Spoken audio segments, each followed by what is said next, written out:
We are live. This is the Mint Door live stream. I'm Dr. Laura Schwint. And I'm Dr. Karen Tyndall, and we've got somebody really, really special here with us today. Yes. Welcome, Dr. Laura Brenner. Woo! Thanks for having me. Yeah, you're welcome. Now, Laura, you are a dentist, a professional certified career coach, and founder of Dentist Side Gigs. But you're also a blogger, and I would love to just know a little bit about the story about a particular blog that really sent you on this path that you've been on. Can you just fill us in on that famous blog? I can. And I will tell you that when I was looking to reconnect with my own creativity, I didn't know what to do because I felt like I had no creativity at all. I felt completely disconnected from it. And I was really yearning for some creativity in my life. And so I started blogging, and I blogged about food and travel, and about 6 people read my blog. And then I was looking to transition out of clinical dentistry, and I found this blog post written by a young woman whose mom was a hygienist, actually. I don't know if you guys know this part of the story.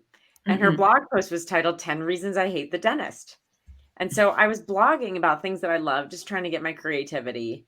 And through that process, I started finding other things that I could do for a living as a side gig or a bridge career.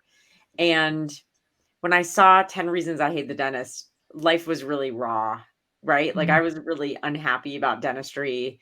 And for me, a lot of the challenges were dealing with difficult patients. And when I saw her post online, I was like, oh, well, you suck. Basically, that's the nice way of putting it. I use different words in my head. And I was like, all right, well, here's 10 reasons your dentist probably hates you too. So there.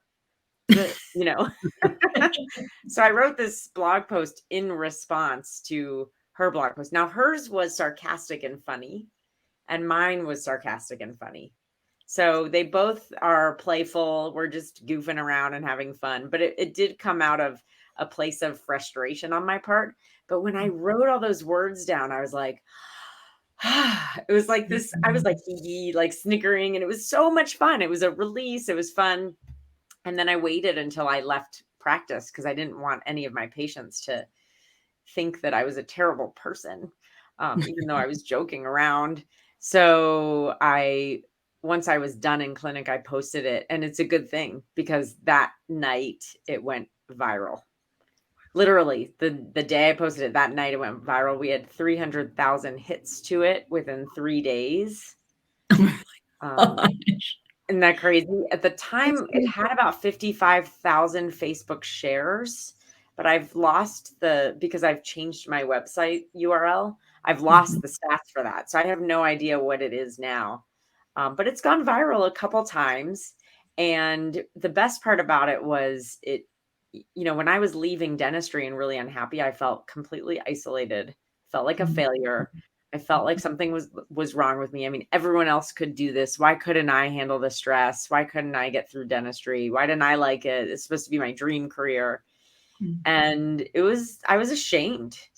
And when the post went viral, I started hearing from dentists, from hygienists, from spouses of dentists and parents. I mean, people from all over the world thanking me for writing it and thanking me for sharing, our side of the story and our truth. And then a lot of people were asking me, how did I leave dentistry? What did I do?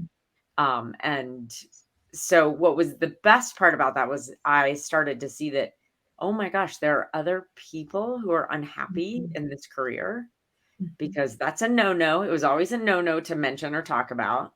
And I learned that a lot of people really wanted changes. So it helped me kind of work through and heal through that process of feeling like a failure and a quitter, and really seeing that, wow, I'm not alone. And 2, this is something that I could share with other people who might also be hurting and create a solution. So it led to ultimately 6 years later, led to me starting a coaching business.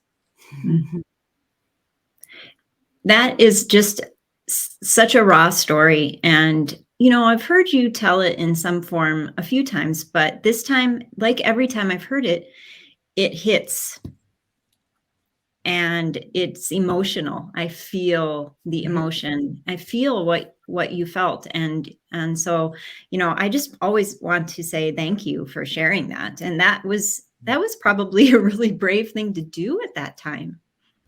At the time, yeah, 2011, this is why it was such a big deal, because now you can find a couple more blogs and stuff like that. But in 2011, I mean, that was 11 years ago. Nobody was publicly putting something like that out there. No. Where can people find that blog, like right now, if they're listening and they want to go back and read what you wrote? Yeah, well, you can Google, just a simple Google, like 10 reasons your dentist hates you. You don't even have to get the title right, but 10 reasons your dentist probably hates you too. If you Googled it, it would take you, I'm obviously the number one entry on a Google search. Or it's in my blog on my website that's scrolling below. There's a page that's a blog where it should have that. But, I had my 10-year anniversary last year in November of 2021. And so I relaunched the blog post. And then I wrote a follow-up blog post that was also like 10 more reasons. So now there's 20 reasons that your dentist probably hates you too. And actually, the second one, I was out of ideas. I've been out of practice for over 10 years. So the second one, I got all the reasons from people who wrote comments on the original one. So all the second 20 reasons are all of yours. They're not even mine. Oh, that's so fun. I bet there's how many comments are there? Do you even have any idea? The original one has, I think, at least it's in the thousands, meaning like it might be 1,500 or 1,200 or something like that. But now you have me really curious. Yeah, that'll be fun to. You'll have to follow up with us on that. Yeah, and what's interesting is not a lot of people comment on this stuff anymore. Because I don't know why. I think people are maybe just on social media instead. But there were so many comments, and this is something you guys don't know. Is so crazy. I think part of the reason it went so viral is the very first comment that somebody posted on there was this young girl who said something like, "Yeah, you're right. Dentists are greedy bastards." And she spelled bastards wrong. And I think she spelled "your" wrong. I mean, there are just like 900 comments alone. This the same comment from people getting mad at this poor young girl who had no idea what she was getting herself into. But I sometimes think that her being the first comment, I think she helped me go viral. It's so funny. Easy. Oh my gosh. Yeah, so I've got 1,559 comments. Okay. That's amazing. Fantastic. Well, and like you say, that was really brave to do that. But then your journey after that into side gigs was very brave too. So can you just kind of walk us through that? Because it hasn't been just a clear-cut path like going to college and dental school is, where we know what the next step is. So tell us a little bit about the ups and downs of your journey and where you are now with dentist side gigs. Yeah. So, well, when this blog went viral, I decided to stop writing about the stuff that no one was reading and start writing about something that no one else was writing about. And so I started really chronicling my journey into and out of dentistry. So I have years of blog posts that are about that process. And ultimately, so what got me out of dentistry, I credit the blogging to being the key, the thing that got me out, because it helped me, one, reconnect with my creativity, which I mentioned earlier. And it also helped me start to become aware, because when I was everywhere I was going, I was looking for stories to write about. I was looking for meaning in these little mundane things that happen to us so that I could have something to write about. And with that, I started just seeing more, just noticing, instead of being stuck in my own little world, like single focused and complaining about what was going wrong in my life. I started to pay attention, and I started to see different opportunities. And one opportunity that came along was a weight loss coaching business that I was able to start.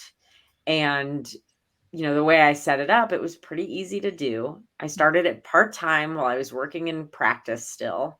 And nobody in practice knew that I was 1 foot out the door. Because you really have to protect yourself when you're going through something like this, or it could go wrong. You could get forced out before you're ready. So I started this weight loss coaching business. It was part-time. Dentistry was part-time. And ultimately, I don't know if you guys know this part of the story either. My boss, I had 2 bosses at my last practice. One I call the good boss, and one I call the bad boss, just to make it easy. The bad boss was treating me horribly. And the good boss was amazing. And he said to me one day, "Hey, I'm ready to retire. So let's start this process. And I'll start introducing you to my patients more and really making that transition. And then a year from now, I'll walk away and you'll take over." And I knew finally, like, clock is ticking, right? Because even though I had this side gig, it still was never where I wanted it, to be able to walk away from dentistry. And so knowing that I didn't want to lead him on and put him in a bad position a year from now. So that forced me to walk away. And then what I learned was I totally could have walked away. I just was unwilling to let go. And once I did it, so my side gig became my main gig, which was really a side gig forever. And then the whole time I was doing that, I just was experimenting and exploring and seeing what other things I could do. I made dry spice rubs, this line of dry spice blends. I went into a commercial kitchen to have to make them, and I found a designer to create the labels, all these things that dentists think we can't do because all we learned was dentistry, right? So I was slowly just building my skills, building my confidence, all through this kind of no strings attached effort. And then ultimately, I decided to go back to what I wanted to do years ago, which was helping other dentists and hygienists do the same thing with their careers. So I decided that the way to do that was to become a coach. I went and got certified, and here we are now. It's the kind of coaching that's unique in our profession.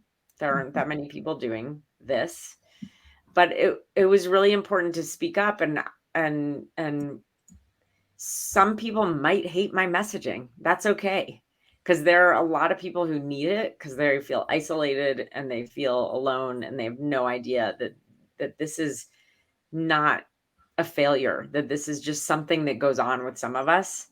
And life is short. Live it on your terms, I think it's so, in a way, when I hear you talk, it's reassuring, because, and I think people that may be listening to it that have had these ideas in their mind, maybe their entire careers, what else can I be doing? This must be something else out there. This isn't the only thing for me. Even as you tell that story, I think back, even when I was less than a year out of dental school, I was thinking, could I make jewelry? I went on a course of how to learn how to make tiaras. I thought, well, I've got wire bending skills. I can do all these things. And when I hear you talk about the spice rubs and whatever, I'm thinking that was me too.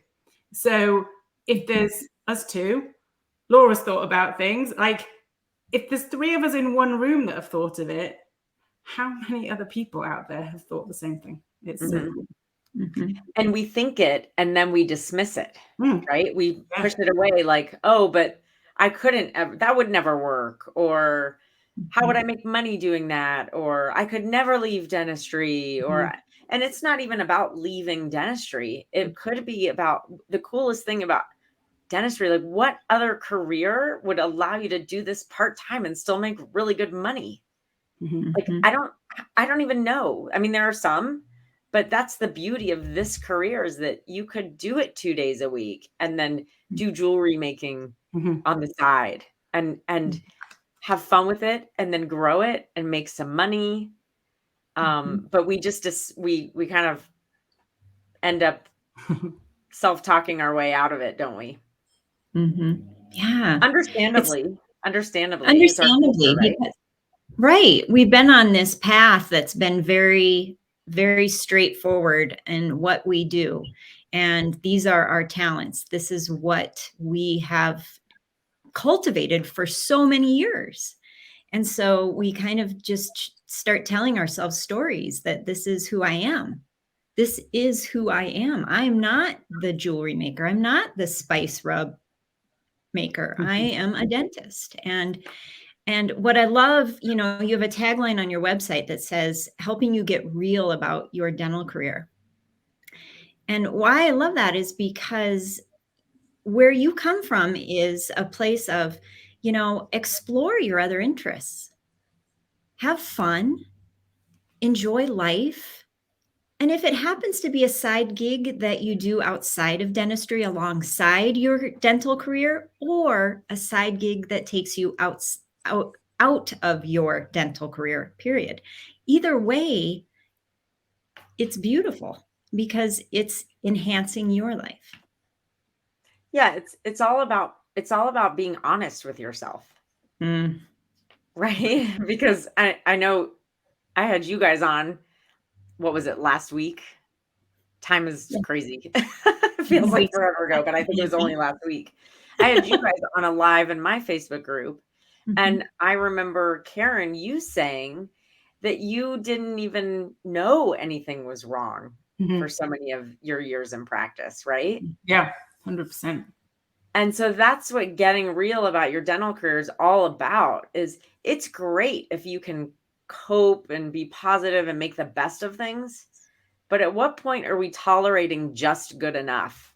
And if we're getting real, there are people who love it. I love the people. I wish I loved dentistry, right? I mean, it's like, who cares what you do as long as you love it, right? But if you don't love it, okay, it's one thing to tolerate just good enough, but it's one thing to tolerate not good enough, to tolerate massive pain, to tolerate being depressed and anxious all the time. And we don't want to face it because it creates an inconvenient solution or an inconvenient path to get to the solution. It's much easier to just stay where you are and grind it out. But when you get real with yourself, you have to then create the solution, and it always seems harder than it is. Like, would you guys say that in your experiences, because you guys have both had to walk away from clinical practice, do you feel like in hindsight it was easier to do than you ever thought it would be? 100%. Totally. Yeah. I think what holds you back is it's mental. It's I'd spent all this time doing it. What will people think of me? How can I leave that behind? This is what I know. This is the sure thing. And it's completely, I think for me, it was made easier by the fact that I was geographically removed from my profession. I couldn't be a dentist in the United States, without doing a lot more training. So for me, I was forcefully removed from it, happily forcefully removed. Right. And I was just delighted that this was the first time. And my husband even saw it, and he's like, all this time you've talked about that you could do something else. Like, this is your opportunity to go and do it, to go and find something else. So to be given that was a gift. But for people who don't have that push. I wouldn't, had I been in England, I would still be practicing dentistry right now. And I would be one of those people who would have been like, I wish there was something else I could do. What else could I do? What else could I do? But I would never, I don't think, would have been brave enough until maybe I met somebody like you, Laura, that would say, you can do this. I can coach you through it. So I would have 100% needed your help to get out of the situation I was in, because of the, I can guarantee you I wouldn't have done it on my own. Yeah. I think when you say, looking back, hindsight, it was easier than I thought. It wasn't simple. Right. But definitely easier than I thought, especially, you know, those beginning inklings. That was really a challenge. But and that's where, like Karen said, finding a coach to help you through, because that was life-changing. And I know that is something you love helping people with, Laura, as a career coach. And I know you have something really exciting coming up for people that are maybe thinking about side gigs. So can you tell us a little bit about Got Your Side Gig? Absolutely. And before I do, I just want to say that, you know, it took me 7 years to figure out how to leave my career. So I was in year 3 and it wasn't until year 7 and year 10. And by year 7, I was struggling so much going into practice that I couldn't imagine going in every day, but I had no choice. And that's where, like you said, Laura, it wasn't simple, but it was easier than I anticipated. It's like, we actually think it's impossible.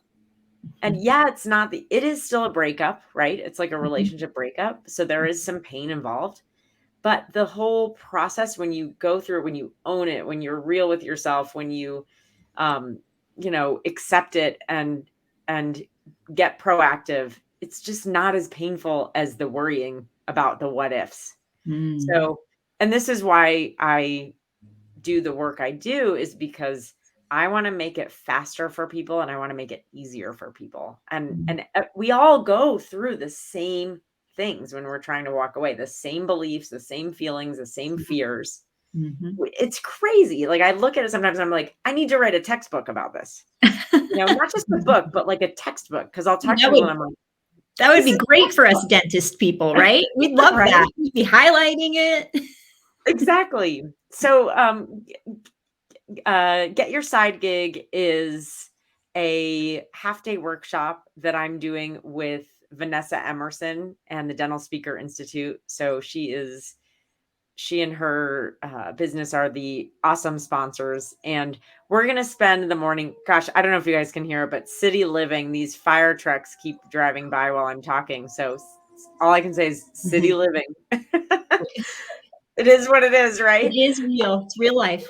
It's a live stream. Exactly. That's what I love about these lives, is like, you don't have to edit it or so anyway, you know, it's a 3-hour workshop in the morning on Friday, October 28th, where I'm going to help people work through those beliefs, some of which we've talked about today, and look at what are the old beliefs that are holding you back so that you can understand it and then create new beliefs that you can begin to practice and adopt, so that ultimately you can move forward, because it's really all about our beliefs.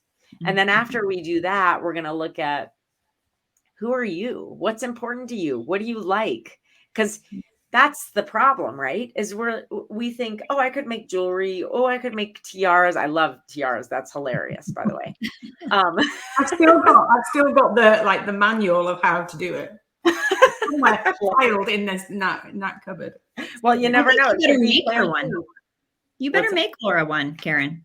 I know. I need some supplies, and then I will do a little bit of bending, and queen of side gigs can have her own tiara. That's I right. love it. Oh, I would love to be the queen. Or for everyone else to see that I'm the queen. No. There you go. So that's the other element, is people don't know we don't know who we are anymore. We settled into this identity as a dentist, or a hygienist, you know, or other roles in the dental office. We settle in, and we think that this is who we are, and we don't know ourselves anymore. We can't make decisions. Every idea we think of that we could maybe do, we think about why making tiaras wouldn't be good enough, right? So if you can start to go through a process of understanding who you are and what you love, then you can create some tangible options that you can explore. And I use the analogy that dentistry is like a marriage, and that the best way to do whatever changes you want in your career, the best way is to start dating your career again. So this is, side gigs, kind of like a fling on the side, maybe. Dentistry won't get jealous, but you'll come away from this workshop with some tangible ideas that you could then go explore and just get curious and just date. So the whole thing is to help you launch. What's really cool about it is it's basically free. You know what I mean by that? What I Yeah, mean tell by us a that little is bit about what the cost. fee is, because it's pretty cool what you're doing, actually. It's really cool. So it is a $100 donation to the Cancer Research Institute. And that's important to me as a cancer survivor. Vanessa was like, you should pick one. And that's what I chose. And this Cancer Research Institute, I did my own research. They're, one of those A+ type of organizations, and they research immunotherapies for cancer. So targeted drugs. Nice. So that's why I chose that. All you have to do is donate $100 to them for this 3-hour workshop. Show us your receipt, and then you get admission to the course. So we're doing good for ourselves and others. That's great. That's great. And I love the fact that you say, finding out what brings you joy, learning more about you, because I think that we do lose ourselves a little when we get into the track of being in dentistry, so focused on one part of our lives. And so not only coming to the workshop, finding yourself, finding your joy, but bringing a little joy to others by making a donation. That's just awesome. It's just a win-win. Like, It's so you gotta cool. go. Right, exactly. And I'm so excited to be collaborating with Vanessa Emerson, because she has the best workshops that help a lot of people. So she and I are collaborating, and it's going to be a really great morning. Awesome. Well, that is, let's see, we've got it Friday, October 28th. And you can find out more about it at the website down below that's scrolling. I'll put all these in the notes down below. So if you watch this later and you want to, just scan things and not scan, copy and paste, you sure can. But the other thing I wanted to mention is if you just want to dip your toe a little bit into the side gig world, Laura, you also have a Facebook group. So maybe just tell us a little bit about your Facebook group. Yes, it is called Dentist Side Gigs, as you can see below. And it's a really fun, unique group in dentistry. My intention with it is to welcome the people who are like I was, or who feel like I felt, and need that community to validate that what you're experiencing is okay. So anything goes in there except for mean behavior, which people don't really do it in there. Maybe it's because it's not quite into the multiple 5 figures yet. Yeah. So everyone behaves. After this live stream, it's going to be. Absolutely. Exactly. I know. I think so. Well, and I love to talk about anything that comes up, right? But also share opportunities, share ideas, and get inspiration, and really see that it's pretty cool to start a side gig. What I will tell you is, I think, okay, this is a bold statement. Ready? Okay. I think starting a side gig is a burnout cure. Ooh, isn't that a bold Ooh, statement? that is a bold statement. Because it's pretty, you got to be careful when you use the word cure, right? Mhm. So, there's all these other treatments that we find for burnout Mhm. that do work in certain instances of burnout. Mhm. I think, well, let's get into that. Burnout when you love your career, burnout when you hate your career. They're two different things. Yep. And for burnout when you love your career, I get it now. And Mhm. when I take vacations, when I take breaks, when I get support, I feel recharged and refreshed and excited to get back to work. Mhm. But and I also experienced burnout when I hated my career, and none of those things work. I went Mhm. on vacations and I felt worse about myself after the vacation instead Mhm. of better Mhm. because I knew I had to come back to this thing I didn't like.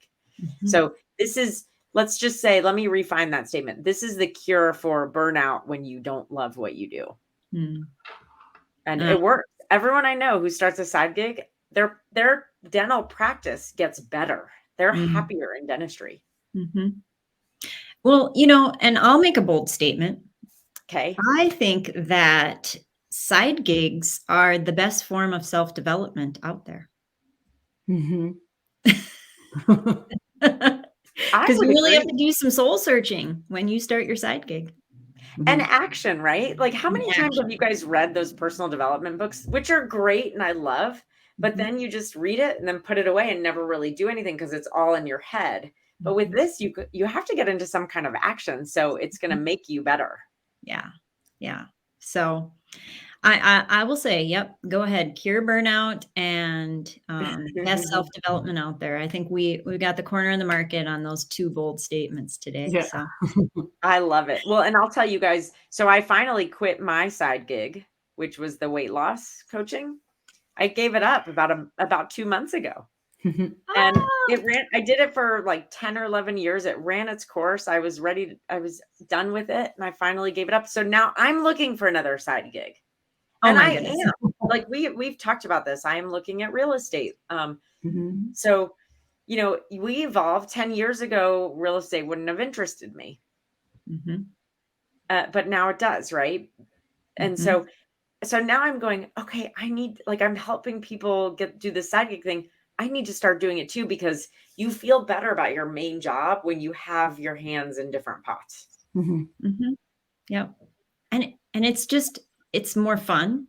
It's it's more rewarding and it just brings so much enhancement to your life, like, because you meet different people and you do different things, and it just opens your doors to so many different possibilities. And so I love that you say that because, so many people think that their next side gig has to be the next thing for the rest of their life, but that's not true either. I Your next know. side might just be a bridge to another side gig, or it Mhm. might be alongside another side gig. And why not have more than one side gig? Why not? You know? Yeah. Mhm. We just need to rewrite our own rules. Mhm. That's right. No more rules. I can't Rules. remember who says that. Rules, bullshit rules. Oops, sorry. I love it. Yeah. So anyway, this just turned rated R. Sorry. Okay. Hopefully there are no minors in your Facebook group. Exactly, on the live stream. Anyway, well, we should wrap things up, but Got Your Side Gig virtual workshop, which is Mhm. Friday, October 28th, and I will put up the website one more time. Again, I'll put all these down below so everybody can get them and follow the links and check them out. But make a donation and start learning about you and exploring your side gig. Thank you, Laura, for everything you do and your enthusiasm that you bring to our world. You've changed my life. Every time I Aw. talk to you, you make my day better. So thank you so much for all you do in the world. I'll echo that. Well, I just love you guys. So right back at you. Thank you for all you do. Yeah. Awesome. Well, thanks for being Thanks for on our having me. live stream. And for now, we'll say goodbye, but we'll be back with another live stream soon. So keep your eyes open for the Mint Door live stream. Take care, everyone.